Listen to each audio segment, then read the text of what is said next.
Shalom beloved people. Dalam beberapa minggu lagi kita akan merayakan Hari Raya Pentakosta.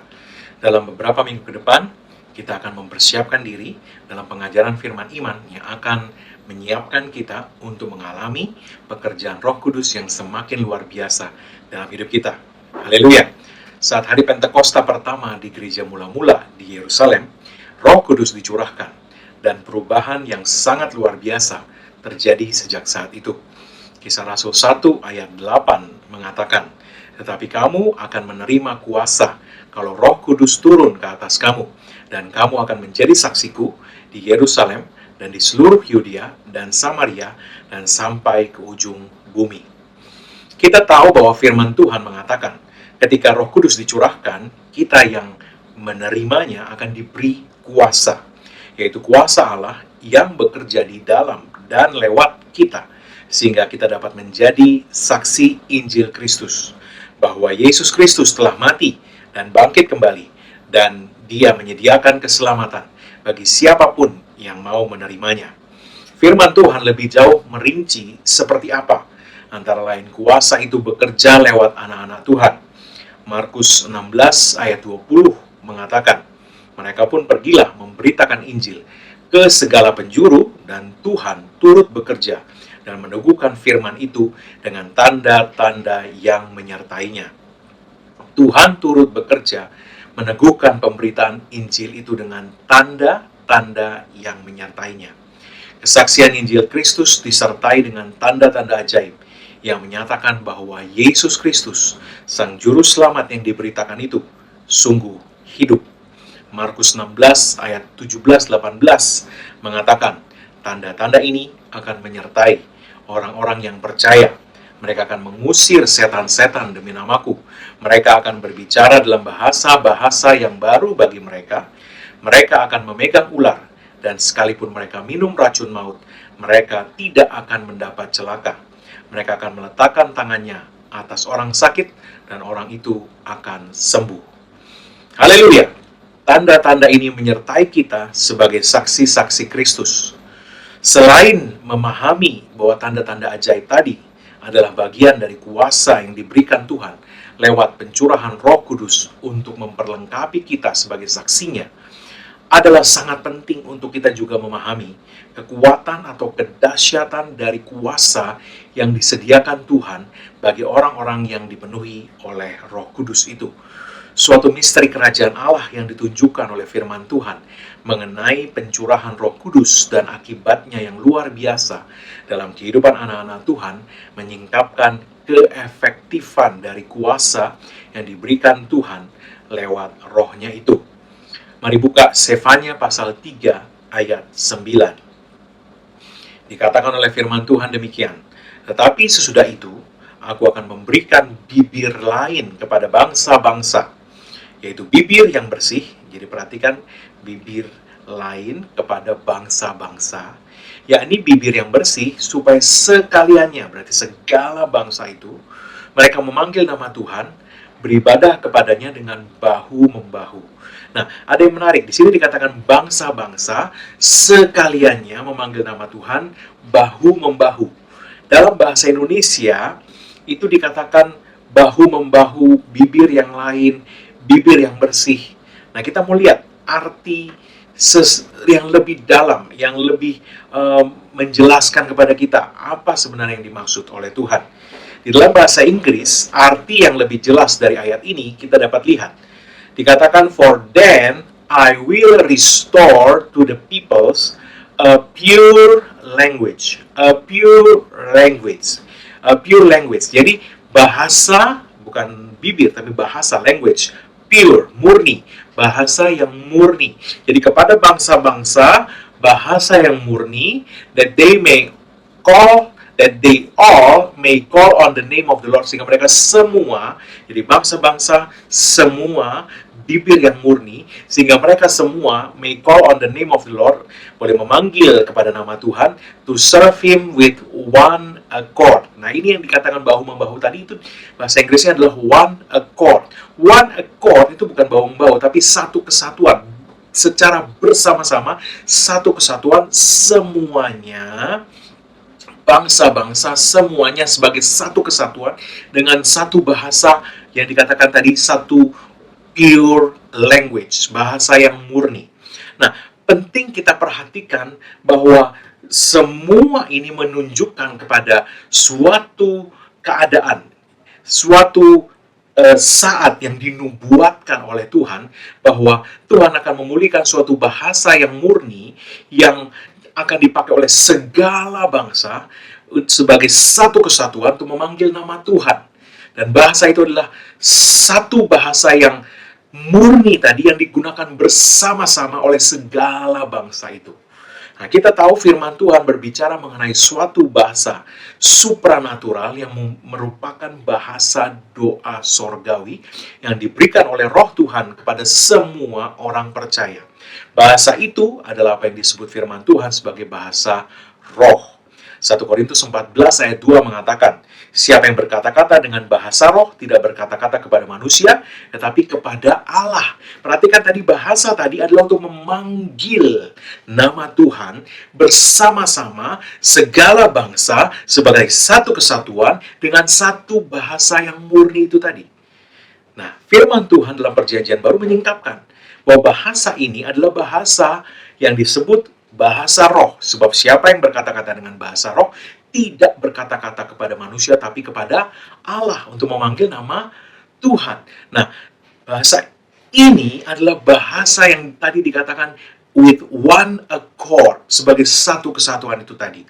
Perhatikan garis bawahi kata satu kesatuan, karena ini penting sekali. Satu kesatuan, bahasa yang satu ini ada apa dengan bahasa yang satu ini, ya. Nah, bahasa murni supranatural yang satu ini, ya, ini ada misteri ilahi di baliknya. Ada misteri yang sangat penting untuk kita pahami. Nah, untuk kita bisa memahami rahasianya, kita buka Alkitab kita dalam kitab Kejadian pasal 11 ayat 1 sampai 6. Firman Tuhan mengatakan, adapun seluruh bumi satu bahasanya dan satu logatnya. Ya, perhatikan. Maka berangkatlah mereka ke sebelah timur dan menjumpai tanah datar di tanah Sinear, lalu menetaplah mereka di sana. Mereka berkata seorang kepada yang lain, marilah kita membuat batu bata dan membakarnya baik-baik. Lalu bata itulah dipakai mereka sebagai batu dan gala-gala sebagai tanah liat. Juga kata mereka, marilah kita dirikan bagi kita sebuah kota dengan sebuah menara yang puncaknya sampai ke langit. Dan marilah kita cari nama supaya kita jangan terserak ke seluruh bumi. Lalu turunlah Tuhan untuk melihat kota dan menara yang didirikan oleh anak-anak manusia itu. Dan ia berfirman, nah ini perhatikan, penting sekali. Ini firman Tuhan sendiri. Ini Tuhan yang ngomong. Mereka itu satu bangsa dengan satu bahasa untuk semuanya. Ya, ini barulah permulaan usaha mereka. Mulai dari sekarang, apapun juga yang mereka rencanakan, tidak ada yang tidak akan terlaksana. Perhatikan perkataan Tuhan dalam ayat 6 ini. Ya, ini Tuhan ucapkan begini, bahasa yang satu untuk semua. Ya, dan Tuhan bilang, ya, mereka ini satu bangsa dengan satu bahasa untuk semua. Mulai dari sekarang, apapun juga yang mereka rencanakan, tidak ada yang tidak akan dapat terlaksana. Nah, di sini kita dapat melihat bahwa Tuhan meletakkan suatu rahasia nih, ya. Karena semua orang itu dikatakan berbahasa yang sama, maka dikatakan mereka dapat melakukan apapun yang mereka inginkan. Ya, perhatikan, ini sebuah penyingkapan besar. Kita mungkin berpikir, ya, apa pentingnya punya bahasa yang sama? Tapi misteri yang Allah tunjukkan dalam firman-Nya ini menunjukkan bahwa ada hubungan antara bahasa yang sama dengan apapun yang diinginkan dapat terlaksana. Ya, perhatikan baik-baik, ada rahasia dalam firman Tuhan yang disembunyikan di sana, yang kalau kita disingkapkan oleh Tuhan, kita bisa melihat, ya, bahwa ada sesuatu di sini. Nah, jangan remehkan yang sederhana dari Tuhan. Sebab Tuhan memakai yang sederhana untuk mempermalukan yang dianggap dunia hebat atau luar biasa. Nah, ingat tadi ada kata one accord. Ya, Kisah Rasul 2 ayat 1 mengatakan, and when the day of Pentecost, suatu hari Pentakosta, was fully come, sudah tiba, mereka, they were all with one accord in one place. Sekali lagi kita ketemu kata one accord. Mereka berkumpul bersama-sama sebagai satu kesatuan di satu tempat. Perhatikan, ya, ini kata yang sama yang kita jumpai dalam Sefanya 3 ayat 9 tadi, with one accord, dengan satu kesatuan. Dikatakan di hari Pentakosta, firman Tuhan mengatakan bahwa semua murid berkumpul bersama sebagai satu kesatuan, dan kemudian berbicara dengan bahasa supranatural yang diberikan oleh Roh Kudus, yaitu bahasa roh. Nah, dalam kitab Para Rasul selanjutnya, kita melihat bahwa kisah Rasul berbicara sejak momen itu, sejak saat itu, sejak mereka menerima bahasa yang satu itu, bahasa yang murni itu, bahasa dari Roh Kudus itu, bahasa sorgawi itu, dengan satu kesatuan mereka berbicara dalam bahasa roh, bahasa yang diberikan oleh roh itu kepada mereka, untuk mereka mengucapkannya. Maka mukjizat-mukjizat yang dulu hanya terjadi lewat para nabi atau pemimpin-pemimpin dalam perjanjian lama, mulai terjadi juga lewat orang-orang biasa yang hari ini kita sebut hanya sebagai jemaat biasa.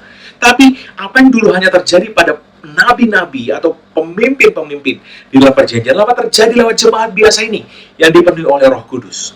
Melalui penyingkapan misteri ini, Tuhan ingin kita menyadari apa yang sudah Dia karuniakan kepada kita semenjak hari Pentakosta itu sungguh sangat luar biasa. Sadari ini, jangan anggap remeh doa dalam bahasa roh. Ini bukan sekedar salah satu bahasa yang kita gunakan untuk berdoa. No. Ya, apa yang dianggap lemah dipakai Tuhan untuk mempermalukan yang kuat. Kita pikir hanya bahasa. No. Tuhan jelas-jelas menunjukkan bahwa bahasa ada hubungannya dengan apa yang mereka inginkan. Tidak ada yang tidak dapat terlaksana. Kita perlu menyadari bahwa bahasa yang diberikan Roh Kudus kepada kita bukan bahasa yang baru diciptakan oleh Tuhan, diberikan kepada orang percaya, bukan. Ini bahasa komunikasi sorgawi yang dikaruniakan kepada kita untuk berkomunikasi secara person to person dengan Allah Maha Tinggi itu sendiri. Tadi kita sudah baca ayatnya, tidak berbicara kepada manusia, tapi kepada Allah sendiri, sebab tidak seorang pun mengerti bahasanya. Hanya Allah yang memahami apa yang dikatakan di dalam bahasa roh. Ini bahasa komunikasi yang very personal dengan Tuhan. Dan bahasa ini diberikan sebagai satu bahasa untuk segala bangsa, untuk sama-sama memanggil nama Tuhan sebagai satu kesatuan. Nah, apa yang terjadi kalau itu tergenapi? Sebagai satu kesatuan, memanggil nama Tuhan, segala bangsa dengan bahasa yang murni atau bahasa sorgawi. Apa yang terjadi? Apapun yang mereka inginkan, tidak ada yang tidak dapat terlaksana. Saya berdoa Roh Kudus memberikan pemahaman. Saya berdoa Roh Kudus memberikan pewahyuan. Ketika segala bangsa dengan bahasa yang satu memanggil nama Tuhan dalam satu kesatuan, dengan bahasa yang murni, bahasa sorgawi yang diberikan oleh Roh Kudus, satu kesatuan, segala bangsa memanggil nama Tuhan dengan bahasa yang murni. Apapun yang mereka inginkan, tidak ada yang tidak dapat terlaksana. Haleluya. Bapak Ibu Saudara yang dikasihi Tuhan, pahami apa yang Anda miliki hari ini. Pahami apa yang Anda sudah terima ketika Anda menerima baptisan Roh Kudus. Pahami bahwa itu satu bahasa yang murni yang diberikan Tuhan untuk segala bangsa bersama-sama memanggil nama Tuhan dengan satu bahasa yang murni. Kalau segala bangsa bersama-sama memanggil nama Tuhan dengan satu bahasa yang murni, maka apapun yang mereka inginkan, tidak ada yang tidak dapat terlaksana. Semua anak-anak Tuhan menginginkan keselamatan. Dan keselamatan punya arti yang luas. Bukan hanya tempat yang pasti di sorga, tapi juga mempunyai arti kesembuhan ilahi, kelimpahan supranatural, juga punya arti kebahagiaan, kemenangan, sukacita, hidup di dunia ini seperti di sorga. Keselamatan memiliki arti yang begitu luas. It's a mouthful. Ya, dan semua itu, apapun yang diinginkan mereka, tidak ada yang tidak dapat terlaksana ketika semua memanggil nama Tuhan dengan satu bahasa bersama-sama, bahasa yang murni, bahasa sorgawi, berseru memanggil nama Tuhan bersama-sama sebagai satu kesatuan. Tidak ada yang tidak dapat terlaksana. Nah, Bapak Ibu Saudara yang dikasihi Tuhan, bahasa ini membuka lembaran baru dalam hubungan kita dengan Tuhan dan juga membuka kemungkinan yang sebelumnya tidak mungkin terjadi. Halangan-halangan yang sebelumnya ada disingkirkan, sebab tidak ada yang mereka inginkan yang tidak dapat terlaksana. Ketika kita berdoa dalam bahasa roh, sesuatu yang supranatural terjadi, sehingga apa yang dulu hanya mungkin terjadi lewat para nabi di dalam perjanjian lama, sekarang dapat bekerja lewat kita, orang percaya yang disebut jemaat biasa ini. Bahasa supranatural ini juga menyebabkan murid-murid yang sebelumnya dilarang untuk pergi memberitakan Injil, setelah menerima karunia bahasa sorgawi ini, mereka dapat keluar memberitakan Injil, dan firman Tuhan mengatakan bahwa Tuhan sendiri turut bekerja dengan mereka, meneguhkan firman yang diberitakan dengan tanda-tanda ajaib yang menyertainya. Haleluya! Jangan sepelekan apa yang kelihatan sederhana dan tidak berarti. Tuhan bekerja dengan hal-hal yang diremehkan dunia untuk mempermalukan apa yang dianggap dunia hebat dan kuat. Jangan remehkan, ya, ketika segala bangsa, memanggil nama Tuhan sebagai satu kesatuan dengan satu bahasa sorgawi. Apapun yang mereka inginkan, apapun, tidak ada yang tidak dapat terlaksana. Jangan remehkan, jangan berpikir hanya sebagai kejadian satu kali ketika dipenuhi Roh Kudus itu kita berdoa dalam bahasa roh. No. Bahasa roh seharusnya menjadi bahasa komunikasi kita untuk secara bersama-sama memanggil nama Tuhan bersama dengan segala bangsa. Wow, Anda bayangkan itu. Bersama dengan segala bangsa, satu bahasa yang murni, bersama-sama sebagai satu kesatuan, memanggil nama Tuhan. Ini seharusnya menjadi bahasa komunikasi utama kita dengan Bapa Sorgawi kita. Dan apa yang akan terjadi? Tidak ada yang tidak dapat terlaksana. Efesus 6 ayat 18 berkata, berdoalah setiap waktu di dalam roh. Kapan? Setiap waktu di dalam roh. Dan berjaga-jagalah di dalam doamu itu dengan permohonan yang tidak putus-putusnya untuk segala orang kudus. Berdoalah dalam bahasa roh. Sebab berdoa dalam roh adalah berdoa dalam bahasa roh. 1 Korintus 14 ayat 14 menunjukkan, sebab jika aku berdoa dengan bahasa roh, maka rohkulah yang berdoa, tetapi akal budiku tidak turut berdoa. Jadi jelas ada perbedaan antara berdoa akal budi dengan berdoa dalam roh. Dikatakan berdoa dalam roh kapan? Ketika aku berdoa dengan bahasa roh. Berdoalah setiap waktu di dalam roh, kata firman Tuhan. Jadikan bahasa roh sebagai bahasa komunikasi utama kita dengan Bapa Sorgawi kita. Jangan hanya berdoa dengan bahasa roh seminggu sekali, waktu ibadah mungkin, apalagi sebulan sekali. Berdoalah setiap waktu, kata firman Tuhan. Setiap waktu di dalam roh. Itu yang firman Tuhan instruksikan kepada kita. Kita akan melihat kemungkinan-kemungkinan yang tadinya mustahil mulai terbuka, dan hal-hal ajaib yang tidak terpikirkan akan mulai terjadi dalam hidup kita. Dan lewat kita, tanda-tanda ajaib akan melengkapi kita, menyertai kita sebagai saksi-saksi Kristus. Sekali lagi, jangan remehkan hal yang sederhana ini. Dan lebih penting lagi, jangan melakukan sesuatu tanpa mengimaninya. Ini penting sekali. Ketika Anda berdoa dalam bahasa roh, imani apa yang firman Tuhan sudah singkapkan kepada kita. Apa yang firman Tuhan singkapkan pada hari ini, atau yang sebelum-sebelumnya, yang Anda sudah pernah terima pengajaran firman iman itu. Imani itu. Apapun juga yang mustahil, ini kita pelajari hari ini. Tuhan berkata, tidak lagi akan mustahil. Semua yang diinginkan akan terlaksana saat kita berdoa dengan bahasa yang satu ini. Sebab bahasa ini diberikan Tuhan untuk segala bangsa, memanggil namanya sebagai satu kesatuan, berseru kepadanya dengan bahasa sorgawi. Jadi berdoalah dalam bahasa roh setiap waktu dengan iman. Taruhkan imanmu dalam perkataan firman Tuhan setiap kali Anda berdoa dalam bahasa roh, dan imani bahwa hal-hal mustahil yang tidak mungkin sebelumnya tidak lagi akan mustahil bagimu. Dan segala yang kau inginkan, firman Tuhan berkata akan terlaksana bagimu, sesuai apa yang tadi sudah kita lihat. Inilah pentingnya kita terus mempelajari kebenaran firman Tuhan mengenai Pentakosta, ya, terus selama beberapa minggu menjelang Pentakosta ini. Nah, terus berdoa dalam bahasa roh, imani kebenaran firman Tuhan mengenai hal ini, dan hal-hal mustahil akan menjadi tidak mustahil. Tanda-tanda ajaib akan terjadi bagi Anda. Saya melihat hal ini terjadi bagimu, dalam hidupmu, dalam nama Yesus. Amin. Kita akan berdoa untuk kebutuhan yang Anda miliki. Tapi sebelumnya saya mau mengatakan sekali lagi, terus berdoa dalam bahasa roh, dan terus penuhi dirimu dengan pengajaran firman iman yang terus membangun imanmu untuk berdoa dengan penuh iman dalam bahasa roh. Haleluya.